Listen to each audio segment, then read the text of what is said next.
we learn to be successful by looking at our failures. Kung gusto mong maging matagumpay, kailangan matuto ka sa iyong mga pagkakamali at kabiguan. Amen? And a lot of times, we do these three things in our life. That is why we fail a lot. Ano yung tatlong dahilan bakit palagi tayong nabibigo sa ating buhay? Ito din madalas, ang tatlong bagay na ito, ang nagiging dahilan ng ating lungkot. Ito yung tatlong kahinaan natin. What are these three things that cause our failures in life? First is complaining. Amen? The second is blaming. And the third is being ungrateful. Pag palagi kang nagrereklamo, pag palagi mong sinisisi ang iba, at pag hindi ka marunong magpasalamat, wala kang utang na loob, maraming masama ang mangyayari sa iyong buhay. Masama ang iyong mararamdaman, masama ang iyong mararanasan, at kahit na anong gawin mo, hindi ka magtatagumpay sa buhay. Hindi magiging mabuti ang iyong karanasan kung palagi kang nagrereklamo, kung palagi mong sinisisi ang iba, kung nagkukulang ka sa pasasalamat sa Diyos. Amen? Bakit pinarusahan ng Diyos ang bayan na kanyang nilaya sa Ehipto? Dahil may tatlo silang masamang ugali. Una, walang tigil ang kanilang pagrereklamo. Sinasabi nila, napakainit sa disyerto, bakit pa sila inalis sa Ehipto? Wala silang pagkain, wala silang mainom. They were always complaining to God and to Moses. They were grumbling. Walang oras, walang panahon, walang araw na hindi sila nagreklamo sa Diyos at kay Moises. Yun yung unang kasalanan nila. Pangalawa, they were always blaming somebody. Sinisisi nila si Moises, sinisisi nila ang Diyos doon sa nararamdaman nilang paghihirap. But thirdly, wala silang utang na loob. Hindi man nila nakita yung malaking grasya ng kalayaan na binigay sa kanila ng Diyos. Kung ano-ano yung nakikita nilang masama dun sa kanilang karanasan. Imbis na makita nila yung malaking biyaya na pinagkaloob ng Diyos sa kanila. Hindi nila nakita. Hindi man sila nagpasalamat na sila ay niligtas ng Diyos kay Pharaoh. Nakalimutan nila yung milagro ng Red Sea, the parting of the Red Sea. Nakalimutan nila yung mga milagro na kung saan wala silang makain, nagpapadala ng pagkain ng Diyos, nagpapaulan ng mana. It is because of these three things that God punished them. Nagpadala ng mga ahas ng Diyos, pinatuklaw sila, marami ang namatay. Why? Because they kept on complaining, blaming, and they were ungrateful. Mag-ingat kayo, baka rin po matuklaw kayo ng ahas. Baka din makaranas ka ng masama sa buhay mo. Tanungin mo ang sarili mo, palagi ka bang nagrereklamo sa Diyos? Palagi mo bang sinisisi ang Diyos, sinisisi ang ibang tao sa masama na nararanasan mo, sa mga problema na pinagdaraanan mo?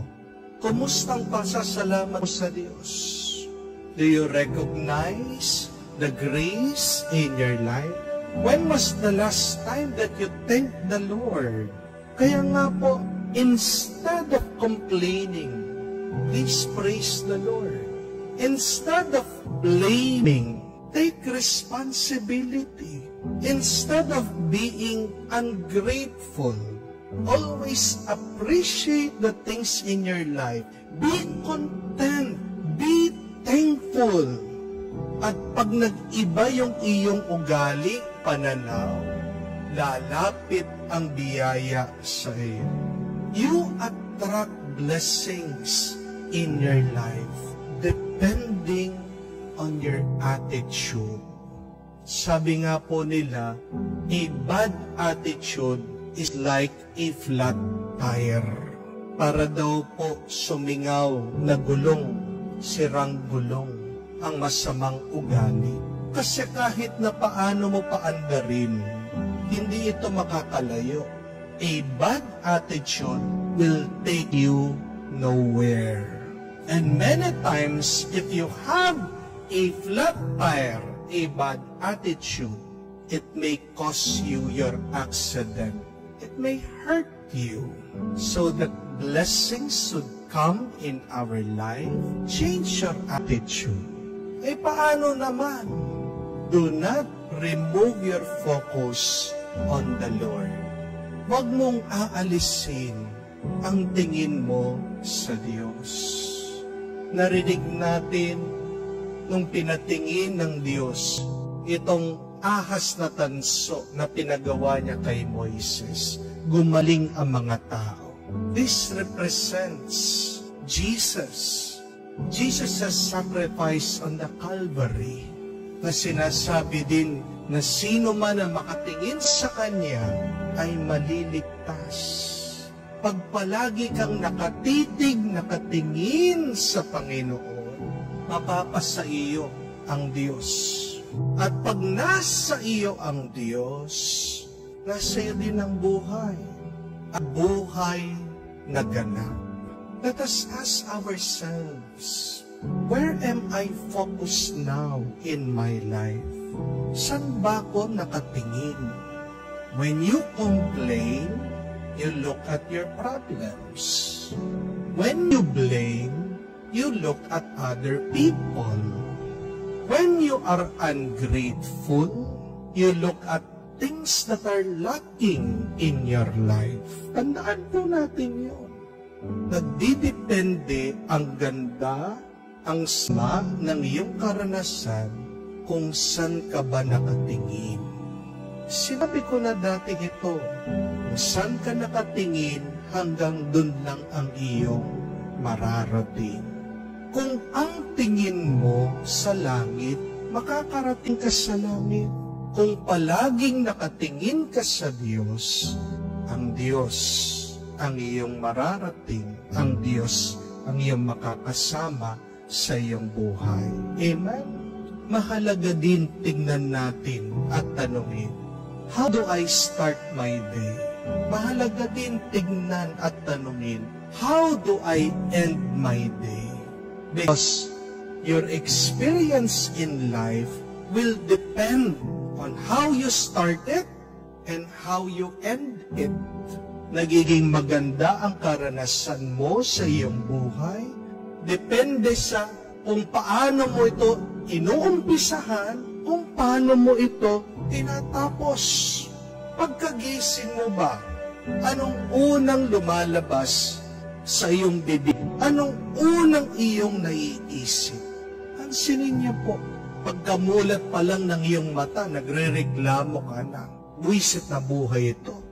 Sunod-sunod, buong araw, buwisit na buwisit ka na. Di po ba? Bigat na mabigat yung iyong nararamdaman. Pero bakit hindi mo subukan na palitan? Na kahit na masakit ang iyong katawan, kahit na marami kang utang at problema, kahit na nag-aaway kayo ng asawa mo, meron kayong tampuhan, pagkagising mo, sabihin mo, praise the Lord. Thank you, Lord. Sabihin mo sa asawa mo, I love you. Kaysa dun sa, anong ginagawa mo para mabayaran natin mga utang natin? Di po ba? Pagkagising pa lang, agad kukunin na yung cellphone, titignan, sino na naman ito? nakita ko, babae mo, no?